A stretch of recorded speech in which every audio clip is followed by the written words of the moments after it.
self-censorship in the sciences. I'll be talking about how that relates to behavioral science in particular, followed by April Blesky and Lee Justin, who are co-authors on that paper as well. I've seen it. Press. Okay, so this is an article that was the brainchild primarily of Corey Clark of University of Pennsylvania. There are tons of authors on this, people from all kinds of places, and a lot of these people are evolutionary behavioral scientists. You'll see David Buss is there, our friend Catherine is on there, William von Hippel's on there.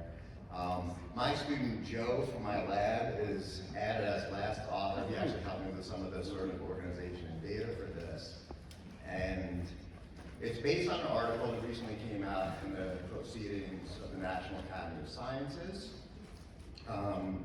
It already has a bunch of citations and already has a hate mail letter that we've formed a rebuttal to. Oh, God. So this is, I will tell you, we really wanted to put this issue out there because, as I think you'll see across these talks, it is a legitimate issue. And one of the things that's so interesting is in the open inquiry world or the academic freedom world, you're going to find a lot of evolutionary psychologists and a lot of evolutionary behavioral scientists.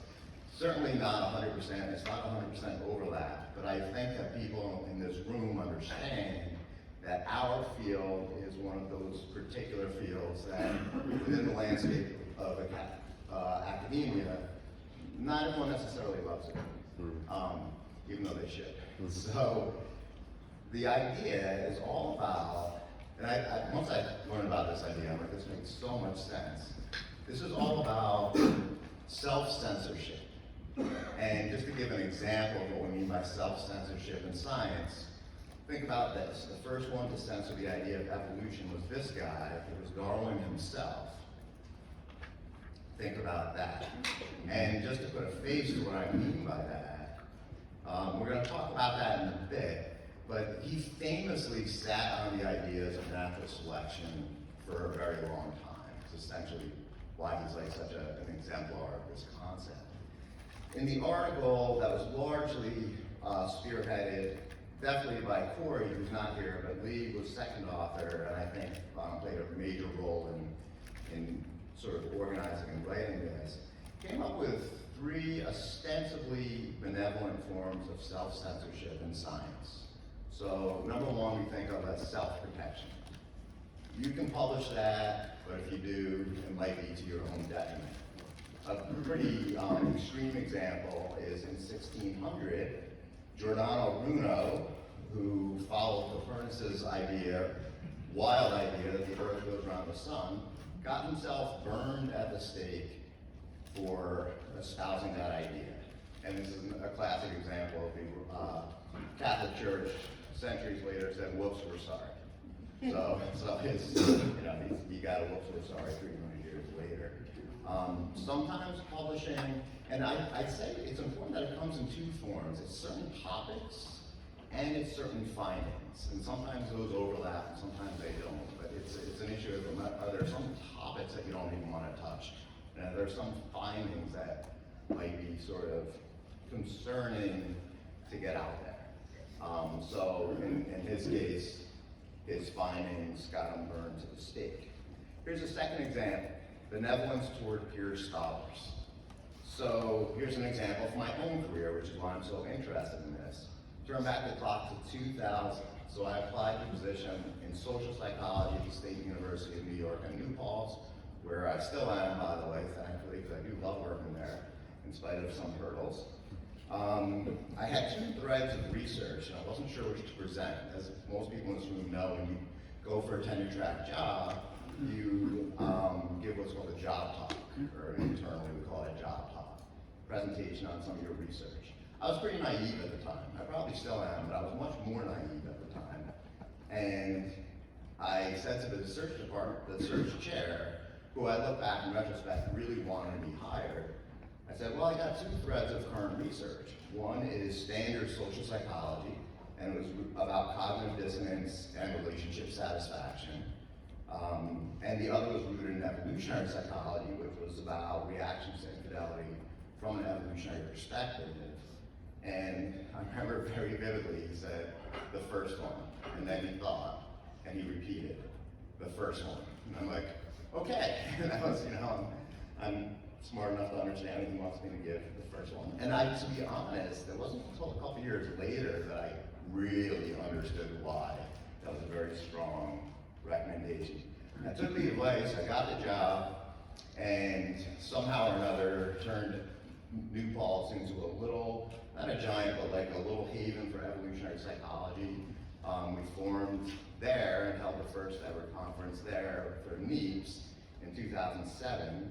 It's about 3 or 4 of us in this picture that are in the room, but this is from the very first. So Dan's in this picture, Becky's in this picture.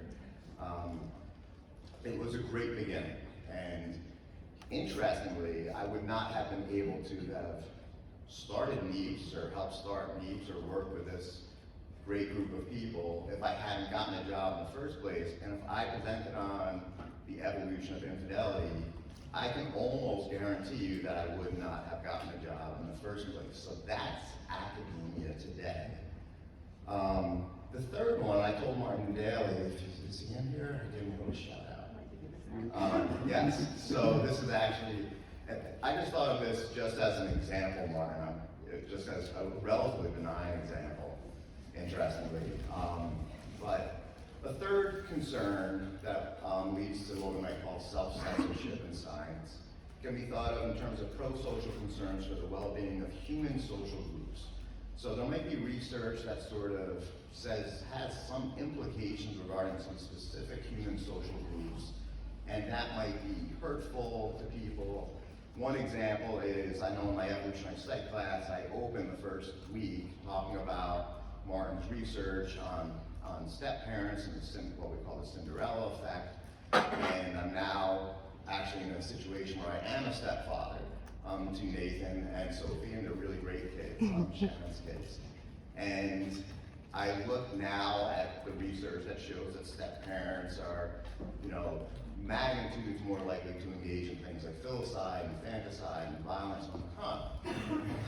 I can see how someone might say that stinks, kind of thing. So it's, it doesn't paint the category of step-parents in a very positive way. And it's for these reasons, other reasons too, but it's for these kinds of reasons that scientists, especially behavioral scientists, sometimes put the brakes on their own research, even if they think they're right, even if they're truly trying to discover reality, trying to understand the nature of the human condition, trying to ultimately make positive impact for the human condition. These things do stand as barriers. Hopefully these examples put a good face to it. So here I got my little friend Darwin in my pocket. Darwin sat on the ideas of natural selection famously for decades. So, Origin of the Species was published in 1859, and that was obviously a landmark scholarly product. His journey on the HMS Beagle, HMS stands for Her Majesty's ship. I didn't know that until my 40s, so I'm just sharing that. That started in 1831, where he was funded to, imagine this job, you're funded to hang out with a dude named Fitzroy and describe the flora and fauna all around the world. And he did a fantastic job of that. And along the way, clearly, without question, discovered natural selection. And he knew it. He put together, and the history of the story is really quite fascinating, but it was fossils from different parts of the world, it was animal behavior, it was shapes, so it was morphology, shapes of beaks of different species and so forth. And by the time he was done with that, he darn well knew that natural selection was the explanation for why life exists, and for why humans exist. And he never made a distinction between humans and other life forms when it came to scientific origins. And there's very famous documented letters between him and other scholars at the time This is the work of our student Joe in our lab, who I said, Joe, go find some really good quotes that kind of speak to this. And so Joe turned up several. I include two here. Here's one's a letter to another scholar named J.D. Hooker. This is from 1844, so this is more than a decade after he had started out on the HMS Beagle. Still was not putting these ideas out there. At last, gleams of light have come, and I am almost convinced, quite contrary to the opinion I started with, that species are not, it is like confessing a murder, immutable. That's kind of old English for natural selection is why we're here. And I'm absolutely convinced of it. And that thought, and I just found out the other day, we had a speaker, Natalia Reagan, on our campus, give a talk related to Darwin. He was actually an ordained clergyman, which I did not know, so that's kind of a big deal. Here's Darwin talking to Wallace. So Alfred Russel Wallace is kind of like Rick Allen from Def Leppard. People know him as the one-armed drummer, but he has a name, and his name is Rick Allen. So Alfred Russel Wallace was the other guy who discovered natural selection, and his name is just kind of like a historical asterisk. But he and Darwin were close friends. He had very similar experiences, came to similar ideas, not as well formulated, not as deeply researched, but very similar. And he was pushing Darwin to publish these ideas. He says, I really want to publish these ideas. And Darwin said, you ask whether I shall discuss man. Of course, this was, everyone used sexist wording back then, should be humans. I think I shall avoid the whole subject, as so surrounded with prejudices, though I fully admit that it is the study of man in this context, the highest and most interesting problem for the naturalist. So it's like he darn well knew that evolutionary psychology and the evolutionary science surrounding humans was by far and away the most important application of his ideas. I'm not even going to touch that. Talk about self-censorship in science. Maybe this is why getting an evolutionary education in modern academia is, to understate, wicked difficult. So here's an article that I co-published with Dan Glass and David Sloan Wilson in Evo's journal, by the way, edited by our friend Mike. We asked people who were major publishers of evolutionary psych research, where did you learn your evolutionary psych? And the specific question was, how much human-related evolutionary training did you get in graduate school? The statistically most common or modal response was 1, which meant none. So these are top evolutionary scholars essentially saying, this wasn't taught in my grad school. This was taboo in my graduate school education.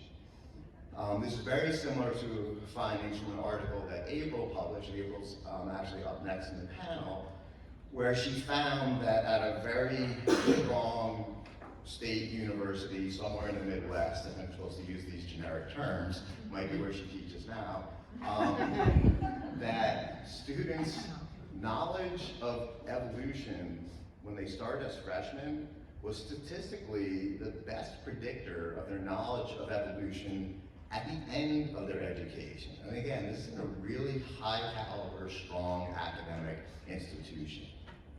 We have an evolution education problem, and that's because of censorship of all different kinds of varieties, including self-censorship, and that's too bad.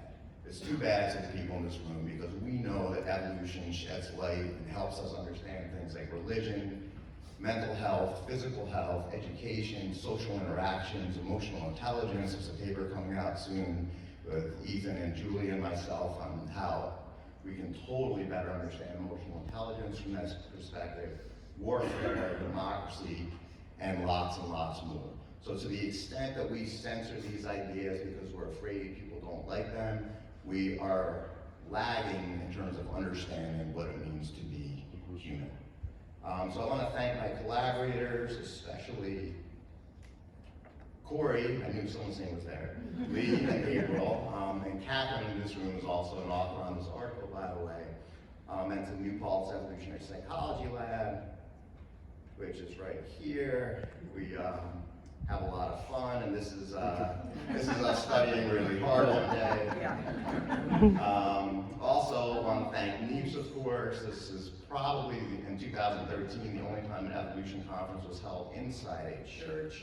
Here's a gratuitous picture of Shannon.